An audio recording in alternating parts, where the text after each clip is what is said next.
নমস্কার বন্ধুরা, আমি জ্যোতিষরঞ্জিত। 14ই মে 2025 আকাশে তৈরি হচ্ছে এক অদ্ভুত অলৌকিক মহাজাগতিক বিন্যাস। মিথুন রাশিতে একসাথে যুক্ত হচ্ছেন বুধ, শুক্র ও বৃহস্পতি। ত্রিগ্রহী রাজ্য একটি এমন বিরল মুহূর্ত যা বহু বছর পর ফিরে এসেছে। আর এই একযোগের ফলে মাত্র 5টি রাশি, আপনি যদি তাদের একদিন হয়ে থাকেন তাহলে প্রস্তুত হন, জীবনের সমস্ত দুঃসময় যেন এক নিমিষে বদলে যাবে। এই যোগ শুধু টাকা পয়সা নয়, এই যোগ আপনাকে মুক্তি দেবে ঋণের ফাঁস থেকে, পুরোনো মামলা থেকে, এমনকি প্রেমে ভরা মনেও আবার আশা জাগাবে। আপনি কি সেই 5টি সৌভাগ্য রাশির একজন?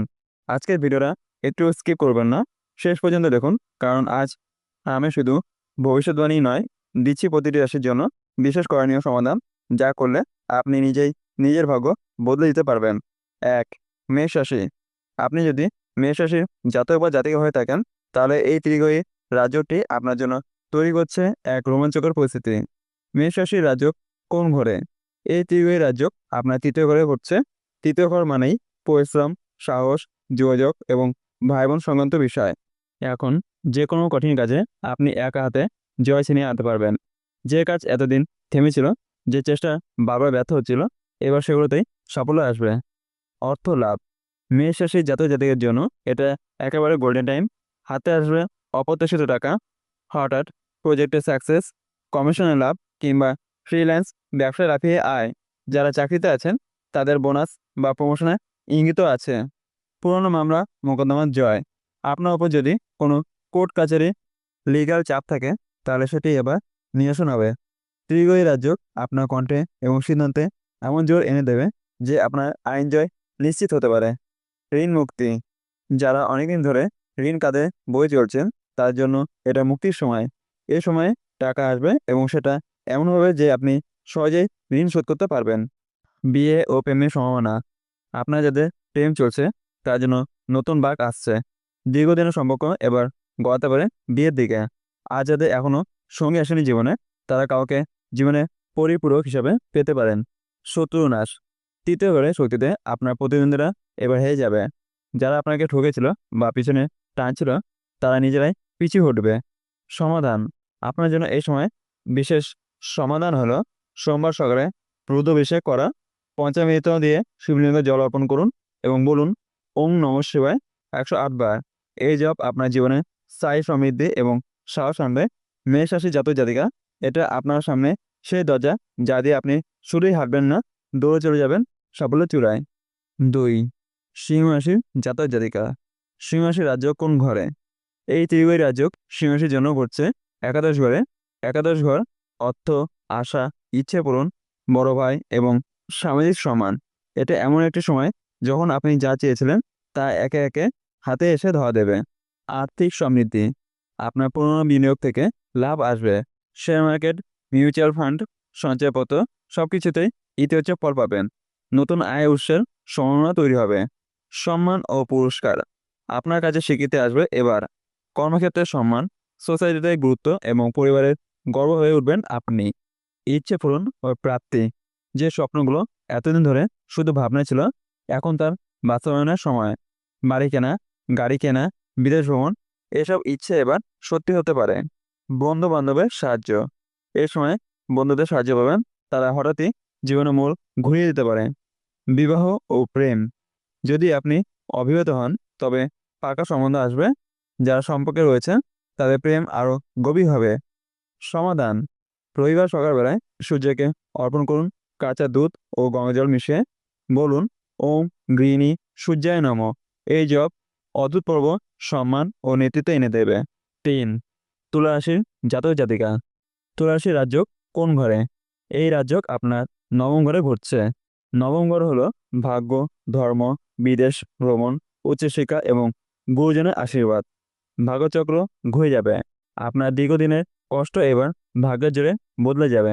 কোনো এক উচ্চপদস্থ ব্যক্তি বা গুরুজন আপনার জীবনে আলো নিয়ে আসবেন। উচ্চ শিক্ষা ও বিদেশ যাত্রা। তুলা রাশির ছাত্রছাত্রীদের জন্য এই এক সুবর্ণ সুযোগ। বিদেশে পড়তে যাওয়ার সুযোগ আসবে। উচ্চশিক্ষার ক্ষেত্রে স্কলারশিপ বা অ্যাডমিশন পাওয়া সহজ হবে। ধর্মীয় ভ্রমণ ও মানসিক শান্তি। আপনি চাইলে এই সময় তীর্থযাত্রা করতে পারেন। এতে আপনার জীবনে এক গভীর আত্মিক প্রশান্তি আসবে। আয় বৃদ্ধি ও চাকরির সুযোগ। আপনার বর্তমান পেশায় উন্নতির সুযোগ রয়েছে। নতুন চাকরির অফার, ট্রান্সফার বা প্রমোশনের ইঙ্গিত স্পষ্ট। সাবধান, বৃহস্পতিবার একটি বরগাছের তলায় গরিবকে বেসন বা মিষ্টি খাওয়ান। সঙ্গে 7টি হলুদ রঙের ফুল অর্পণ করুন বিষ্ণুর চরণে।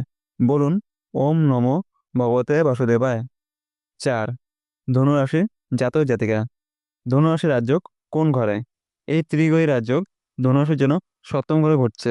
সপ্তম ঘর বিবাহ, পার্টনারশিপ, চুক্তি, জনসম্পর্ক ও ব্যবসা। বিবাহ ও সম্পর্ক, যারা বিয়ের জন্য অপেক্ষা করছেন তাদের জন্য সময় একদম অনুকূল। পারিবারিকভাবে পাকা সম্পর্ক আসবে। দাম্পত্য জীবনে যারা সমস্যায় ছিলেন তারা এবার সমাধান পাবেন। ব্যবসার সুবর্ণ সময়, যারা ব্যবসা করছেন তার জন্য পার্টনারশিপে মুনাফা আসবে। নতুন চুক্তি বা বড় কোনো বিজনেস ডিল হতে পারে। জনসম্পর্কে উন্নতি, যারা পাবলিক রিলেশনস, মিডিয়া বা ম্যানেজমেন্টে কাজ করেন তার জন্য বড় সুযোগ আসবে। লোকজন আপনাকে গুরুত্ব দেবে। বিদেশ যোগাযোগ ও লাভ, বিদেশের কাজ, ভিসা অথবা বিদেশি কোম্পানির সঙ্গে যোগাযোগ হলে সেখান থেকেও লাভ আসবে। সাবধান, শনিবার রাতের কালে তিল ও সর্ষের তেল মিশিয়ে প্রদীপ জ্বালান শনিদেবের সামনে। সঙ্গে বলুন, ওম শনিশ্চরায় নমঃ। 5. কুম্ভ রাশির জাতক জাতিকা। কুম্ভ রাশির রাজযোগ কোন ঘরে?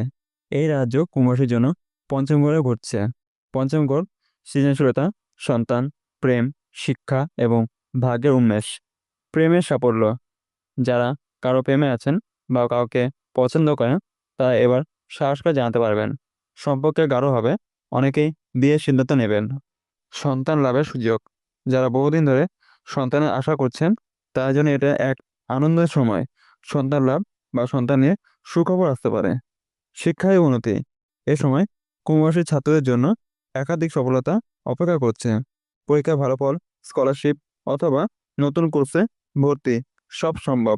সৃজনশীল কাজে খ্যাতি, আপনি যদি লেখক, শিল্পী, মিউজিশিয়ান বা কন্টেন্ট ক্রিয়েটর হয়ে থাকেন তাহলে এই সময় আপনার কাজ মানুষের নজরে পড়বে। সমাধান, মঙ্গলবার সকালে হনুমানজির মন্দিরে গিয়ে লাল চন্দন ও লাড্ডু নিবেদন করুন। বলুন, ওম হনুমতে নমঃ 11 বার। এতে সাহস ও আত্মবিশ্বাস দ্বিগুণ হবে। 14 মে 2025-এর মিথুন রাশিতে বুধ, শুক্র, বৃহস্পতি ত্রিগ্রহী রাজযোগের প্রভাবে 5টি গুরুত্বপূর্ণ সতর্কবার্তা দিলাম যা প্রত্যেক রাশির জাতক জাতিকাদের মাথায় রাখা দরকার। 1. ভুল সিদ্ধান্তে বিনিয়োগ নয়। এ সময় অনেকের সামনে হঠাৎ করে বড় ইনভেস্টমেন্ট সুযোগ আসবে। Stock market, real estate, crypto বা পার্টনারশিপে। কিন্তু মনে রাখবেন, সব সুযোগই লাভজনক নয়।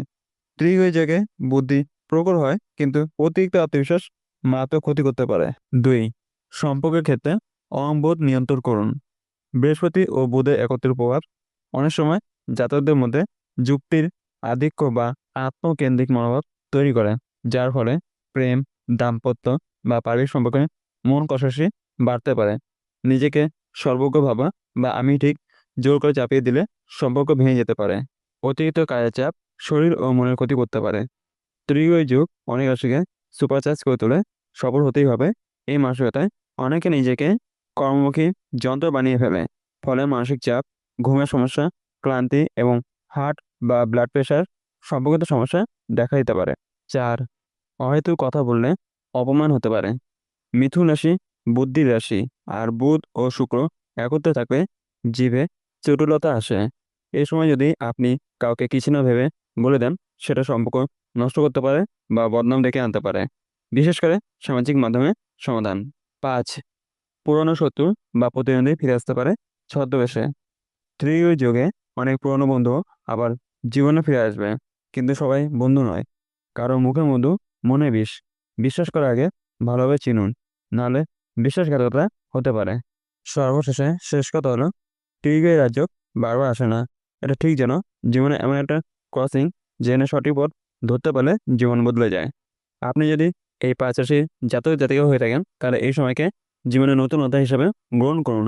এখন আপনার সময়, শুধু ভাগ্য নয়, নিজের চেষ্টাও ভরসা রাখুন। কারণ ঘোড়ারা পথ দেখায় কিন্তু হাঁটতে হয় আপনাকেই। ভিডিও ভালো লাগলে লাইক করুন, শেয়ার করুন আর চ্যানেলটিকে সাবস্ক্রাইব করতে ভুলবেন না।